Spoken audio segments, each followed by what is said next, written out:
welcome back to my channel. It is your favorite girl, Mphormpshe. On today's video, I'm going to go straight into it. I am going to be transforming this old wig that I've had for, I think, a good 4 years.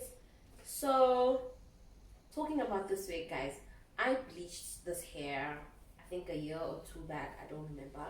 But I bleached it, and I wanted to have like a golden, almost blondish kind of like color effect. So the problem is I bleached some of the hair twice, and some hair strands I only bleached them once. So now my question is I'm scared that when I apply the color dye, it's gonna have like different dimensions of red. So I can show how we're gonna work this out, but you know, let's get into it.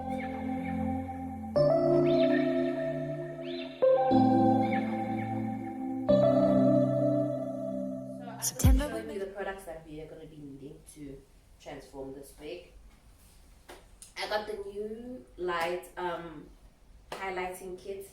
I also got additional bleaching powder because I think I'm going to need as much bleaching powder as I can get. And this is the 30 volume developer in there. So let's open this box, and this new light